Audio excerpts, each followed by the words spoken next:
السلام عليكم ورحمة الله وبركاته. الحمد لله رب العالمين والعاقبة للمتقين والصلاة والسلام على أشرف الأنبياء والمرسلين نبينا محمد وعلى آله وصحبه أجمعين ومن تبعهم بإحسان إلى يوم الدين، أما بعد.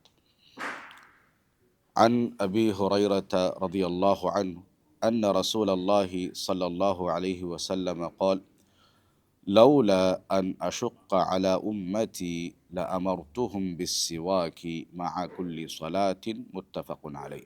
ابو ہریرہ رضی اللہ عنہ سے روایت ہے، رسول اللہ صلی اللہ علیہ وسلم نے فرمایا، اگر میں امت پر مشقت نہ سمجھتا تو ہر نماز کے وقت مسواک کرنے کا حکم دیتا۔ انس رضی اللہ عنہ سے روایت ہے، رسول اکرم صلی اللہ علیہ وسلم نے فرمایا، اکثرت علیکم فی السواک، اخرجہ البخاری۔ میں تم سے مسواک کے بارے میں بہت کچھ کہہ چکا ہوں۔ شریح بن ہانی سے مروی ہے، سألت عائشہ رضی اللہ عنہا، میں نے عائشہ رضی اللہ عنہا سے پوچھا، قلت بأي شيء كان يبدأ النبي صلی اللہ علیہ وسلم اذا دخل بیتہ، میں نے پوچھا کہ اللہ کے نبی صلی اللہ علیہ وسلم جب گھر میں داخل ہوتے تو پہلے کیا کام کرتے؟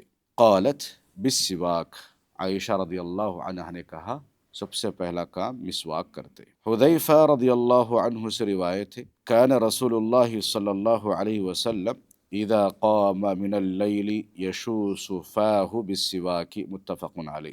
جب آپ صلی اللہ علیہ وسلم سو کر اٹھتے وضو سے پہلے مسواک کرتے۔ عائشہ رضی اللہ عنہا سے دوسری روایت ہے، نبی کریم صلی اللہ علیہ وسلم نے فرمایا، السواک مطہرۃ للفم مرضاۃ للرب، اخرجہ النسائی۔ مسواک منہ کو صاف کرنے والی ہے اور اللہ تعالیٰ کی خوشنودی کا ذریعہ ہے۔ میرے بھائیوں، آدمی کے لیے جس طرح جسم اور کپڑے کی صفائی ضروری ہے، اسی طریقے سے منہ کی صفائی بھی ضروری ہے، اور اللہ سبحانہ و تعالیٰ صاف ستھرے رہنے والوں کو پسند کرتا ہے۔ ان اللہ یحب التوابین ویحب المتطہرین، توبہ کرنے والے کو اور پاک صاف رہنے والوں سے اللہ کو زیادہ محبت ہوتی ہے۔ اسی لیے اللہ کے نبی صلی اللہ علیہ وسلم نے مسواک کرنے کا حکم دیا۔ جب کوئی انسان ہم سے بات کرتا ہے، اگر اس کے منہ سے بدبو آ رہی ہے تو انسان بات کرنے کو پسند نہیں کرتا۔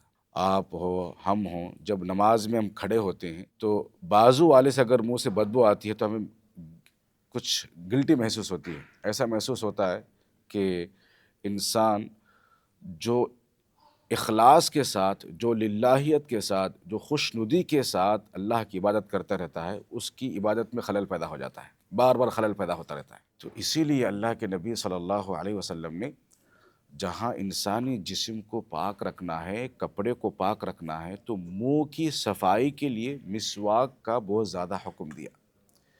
اللہ کے نبی نے کیا کہا، اگر میری امت پر مشقت یہ چیز نہ ہوتی، ان کو تکلیف میں ڈالنا، یہ چیز اگر ان کو تکلیف نہیں پہنچاتی تو میں ہر نماز کے وقت انہیں مسواک کرنے کا حکم دیتا، ہر نماز کے وقت۔ تو کتنا حکم ہے، اور اللہ کے نبی صلی اللہ علیہ وسلم نے کہا صحابہ کرام سے، میں نے مسواک کے بارے میں بہت کچھ کہہ چکا ہوں اور اس کے سائنسی فائدے بہت ہیں اس کے اندر۔ تو اسی لیے انسان کو مسواک کرنا چاہیے۔ مسواک سے انسان کی منہ کی بدبو چلی جاتی ہے اور انسان صاف ستھرا رہتا ہے، اور اسی لیے انسان جب قرآن پڑھنے کا ارادہ کر لے یا نماز پڑھنے کا ارادہ کر لے تو اسے مسواک کرنا چاہیے، مسواک کا اہتمام کرنا چاہیے۔ اور اللہ کے نبی صلی اللہ علیہ وسلم کثرت سے مسواک کرنے کو پسند کرتے، صحابہ کرام کو بھی تلقین کیا کرتے تھے۔ مسواک جو ہے یہ انسان کی منہ کی صفائی کے ذریعے کے ساتھ ساتھ اللہ رب العالمین کی خوشنودی بھی حاصل ہوتی ہے۔ اللہ رب العالمین خوش ہوتا ہے، تو انسان کو ان کاموں میں آگے بڑھنا چاہیے جہاں شریعت نے اس کے لیے حکم دیا ہے، اس چیز کو انسان مسواک کرنے کو ایک غلط سمجھتا ہے۔ ہمارے سماج میں کیا رواج ہے، مسواک غریباں کر دیں۔ مسواک کرنے کا کس کا کام ہے؟ غریبوں کا کام ہے۔